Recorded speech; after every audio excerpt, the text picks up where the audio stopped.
Le vice-président de la Commission des affaires budgétaires, Liu Xiuwen, a déclaré que la supervision de la Commission cette année se concentrera sur les dépenses budgétaires, les grands projets, les budgets départementaux, les paiements de transfert et la dette publique.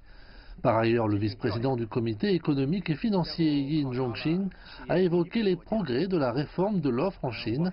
Il a reconnu que la politique n'était pas correctement mise en œuvre dans certains domaines, mais que cette situation se limitait à quelques cas seulement.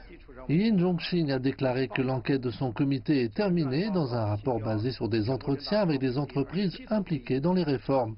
Ce rapport a fourni des faits utiles et une analyse pour le Conseil des affaires d'État. Écoutons ce que Yin Zhongxin a dit lors de la conférence de presse. La mise en œuvre de la réforme de l'offre devrait s'accompagner de politiques fiscales, monétaires, industrielles et technologiques adaptées. Les frontières entre le gouvernement et le marché devraient être claires. Le gouvernement fait ce qu'il devrait faire et se tient à l'écart de ce qui ne dépend pas de ses responsabilités. Les forces du marché devraient être mieux utilisées pour résoudre les problèmes liés au développement économique.